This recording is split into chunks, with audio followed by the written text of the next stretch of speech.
Good morning, everyone, and welcome to our annual Workers' Compensation Board Institute. My name is Pamela Kirstein, and I'm a team leader within our Claims Entitlement Department. And joining me today will be Tara Addison, a team leader within our Case Management Department. Before we begin today's session, I have a few housekeeping items to go over with you. And I'm happy that someone wrote these down because I don't know my left from my right. So the emergency exits are out the doors to the left. Take the first staff exit out on either the left or the right once you're outside the room. Our muster point is at the Tim Hortons that is downstairs at the Credit Union Eventplex. Our staff are here to help if you or anyone is experiencing a medical emergency. There is one AED located on this floor, and it's just outside of the coat room, which is right down for where you just came from by our Grand Salon. If you were applying this conference towards your continuing education credits, you must take 3 steps in order to qualify. And that would be to check in at our registration desk this morning, to check in at our registration desk tomorrow morning, and then, of course, to pick up your paperwork at the end of the sessions tomorrow. This is an atmosphere of mutual respect and learning. Please be respectful to one another and our speakers. We would also appreciate if you could turn off your cell phones or to turn them on to silent. For those of you who are returning participants to the Compensation Board Institute, I would like to thank you for attending again this year, and to thank you for your feedback that you have provided in past years. Each year, we consider the comments and suggestions that you leave for us on the feedback sheets that will be available on your tables. In addition, when you registered for today's session, we asked what information you were hoping to learn today. We have based today's session on the information you have provided to us. Today, we're going to talk to you about understanding the WCB claims process. The format for today's session is a short presentation from myself and Tara, after which time we'll ask you to join us at one of the tables that you see located behind. We're going to talk about specific topics and questions in greater detail. Our plan is to allow approximately 30 minutes at each table to discuss those key topics that you have identified. That will allow you approximately an opportunity to participate in 3 different table discussions. At the end of our discussion today, Tara will talk to you exactly about what the topics and the questions will be presenting at the tables. In addition, at the very back of the room are 2 individual one-on-one stations for those of you that wish to speak to a WCB claims expert, perhaps about a situation that may be occurring back at your workplace or a particular claim that you would like to discuss. Beside the one-on-one station are a sign-up sheet. If you could just please log your name on there so that we know who we're speaking to and you know what time slot is available to attend our one-on-one sessions. There are approximately 15-minute intervals. If your discussion with our one-on-one expert requires more than the 15-minute allotted time, there are some sheets at the back where they will take your contact information so that we can take it back to our office and contact you at the conclusion of our 2-day conference. I'm now going to give you over to Tara to get started. So I'm just going to go through a couple slides, and then I'm going to hand it back over to Pam. So the first slide is really the goals of good claim handling. So again, we obviously want to try and prevent injuries from occurring. That's our main step. But when we can't, and there is an injury that happens at work, we want to make sure that we minimize the impact to the worker. So when an injury does occur, we have a few things that we work hard at providing to help during this difficult time. We want to minimize the impact to the injury, not only to the injured worker, but also to the employer, the care providers, and potentially dependents that are relying on that injured worker as well. So there's a lot of people impacted by one injury. So our goal is to restore and provide the injured worker with the opportunity to get back to full function. So this provides them with the opportunity to go back to work. If this isn't an opportunity where they can get back to full function, we want to be able to at least maximize their function. So that means that if they do have a permanent restriction, they're still able to have a good quality of life and maybe do something different. So one way we are able to achieve restoring function and abilities is with early reporting. So the sooner we're made aware of an injury, the sooner we can start looking at a potential return to work plan. So this actually ties into the next slide. So this is about just a joint effort with everyone. So recovery and return to work partnership is really involving everyone. It's involving the injured worker, it's involving the employer, it's involving the care providers and WCB in all aspects. So by communicating with the worker, we can provide a smooth process to getting this injury from start to finish, so getting them back to work. So during the claims process, there are a few key steps to the process that we want to make you aware of. So at this time, I'm going to hand it back over to Pam, and she's going to go through some of these key steps.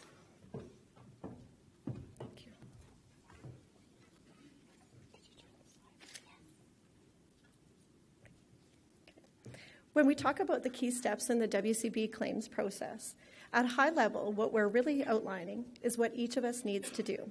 This includes the injured worker, the employer, the healthcare providers, and of course, the Workers' Compensation Board. The first step is to report an injury to the WCB and provide the details or information about the injury. The WCB would then review this information to make a decision, allowing us to move towards return to work planning and administering benefits. Reporting an injury. While this certainly sounds like a straightforward first step, we often find that not everyone knows whom is responsible to report an injury. We currently have approximately 48,000 employers in our province, and on average, approximately 30% of all new claims received in our office are from individuals that have never had a WCB claim. The worker, the employer, and healthcare providers all play a role in submitting the claim to our office. The WCB's receipt of what we call an employer's initial report of injury, or E1, the worker's initial report of injury, or a W1, or an initial report from a healthcare provider or even a hospital can all be used to set up a new claim within our office. Reporting to the Workers' Compensation Board as soon as you or someone you know at work has been injured allows the WCB an opportunity to communicate with all parties and work towards recovery and return to work. When an injury occurs at work, it's important that the injured worker gets medical attention immediately if required. When seeking medical attention, it is important to advise the healthcare provider that the injury occurred at work so that a report can also be submitted to the Workers' Compensation Board in a timely manner. It's also the injured worker's responsibility to report the injury to the employer so that the employer can fill out the necessary paperwork and submit to our office as well. Lastly, it's important for everyone to remember to report to the Workers' Compensation Board. Currently, that can be done by our online services. We can take information over the telephone in our telefile process, or of course, you can mail or fax it into our office. The sooner the information is received at our office, the sooner that we can take forth the steps in the WCB process. When we talk about providing information, we're really looking to understand how the injury occurred from both the worker and the employer. A healthcare provider should also advise on what information was provided about how the injury occurred, but from the healthcare provider, we're also looking to understand the medical diagnosis, the treatment plan, and what restrictions the injured worker may have. The WCB strives to make timely and accurate decisions, and the sooner we have the complete information received in our office, the sooner that we can make a decision and facilitate recovery and return to work planning. While it is the WCB's responsibility to determine if an injury has occurred at work, it is necessary for us to have complete information related to how the injury occurred, what and where medical attention was sought, and of course what the diagnosed injury is. Decisions can be complex depending on the nature of the work injury, the complexity of the diagnosis, whether there are pre-existing conditions, and what WCB policies may apply in those situations. Again, although we are striving to make timely decisions, we also want to ensure that we're making accurate decisions. The more complex a claim may be, the more detailed information we may require and can sometimes delay our ability for a timely decision.